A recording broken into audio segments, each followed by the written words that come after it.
Look, before I get to what happened in the Republican elections last night, I got to get something off my chest. I saw this. It drove me insane. Yesterday, the Squad, the Democrat self-hating rabid nuts, specifically Ilham Omar, threw a tantrum on the House floor about Palestine and Rashida Tlaib's censure.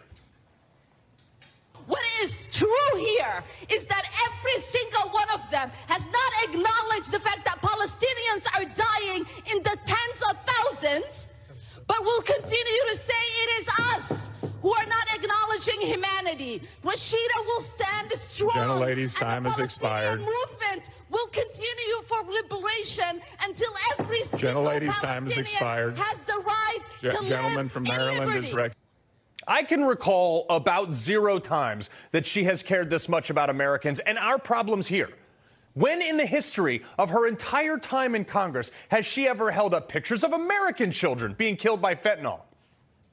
None? Approximately 0 times. I'll refresh your memory. How many times has she held up a picture of a U.S. military veteran that took his own life because he was put on hold by the VA and couldn't get the help he needed and he deserved? That's also a big fat 0, by the way. How many times has Ilhan Omar and any other radical members of the Squad, Cori Bush, Rashida Tlaib, AOC, any of those people, how many of them have gone on that kind of rant for the almost 700 Americans killed by gangs and thugs in Chicago last year? Another big fat 0. I wish she was this passionate about people in the country that she was elected to represent as she is about people that elected terrorists to represent them. I find this morally repugnant. Oh, you're not supposed to get this mad on TV, Carl. Well, I am.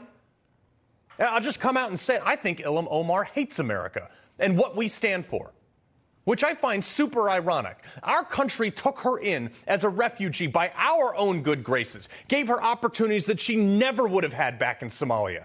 She came here to get away from all the crazy stuff that threatened the life of her and her family, one of which, member, was the FBI was suspected her of marrying. They're saying that, not me.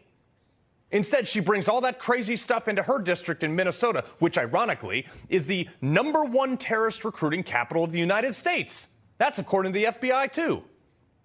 Send her back to where she came from. I will pay for her plane ticket. America gave you endless opportunity, Ilham, endless ability, by our good graces, and gave you prosperity, and you hate us for it. And the rest of the Democratic Party, less the, 20 or so that voted to censure Rashida Tlaib with Republicans yesterday, is totally complicit with this nut job. Thank God Rashida Tlaib was censured for supporting the phrase, from the river to the sea, basically calling for the complete elimination of Israel, which is no surprise, given the fact that she also oversees a district that recruits a ton of terrorists, too. She is the only Palestinian American in Congress right now. But the key word there is American. Rashida, you need to pick a side, lady. And if it's not America and our Constitution and our allies, maybe you should go back. If you hate it so much here, there's the door. But you won't, because all the nice rights you enjoy here and you certainly exploit here in America, you don't have those rights in that region of the world. Ironically, Israel is the only country in that region that would give you those kind of rights and that equal respect. And you want to wipe them off the map. In the midst of all this, you know what the White House does? They launched a committee on Islamophobia. While Jewish kids are getting death threats and chased and forced to barricade themselves in libraries at colleges, no word on that. But Islamophobia, let's get a government panel on it. Have you ever thought for just 1 second, just 1 second, that the religion of peace that is now calling for a second day of jihad here in America isn't so peaceful? And maybe people don't actually hate Muslims here in America. We don't. But we are concerned given the current threats on America from the Muslim world. Maybe Ilhan's time would be better spent denouncing terrorists rather than sitting idly by while they flourish in her district. She's a sitting member of the United States Congress with sworn allegiance to support and defend our Constitution, the same oath I took, by the way. And call me crazy, but I doubt she gives a damn about that oath. Not one word from her or the rest of the Squad on the elderly Jewish man who was killed, murdered at a pro-Palestine protest in California. Does that upset you, Ilhan? No, of course not. Why would it? It's only your countryman, an American, but you don't seem to care. I got news for you, Congresswoman. You know why Israel exists? Because they can. Because you know why the terrorists in Gaza, the ones you seem to be supporting, are getting stomped?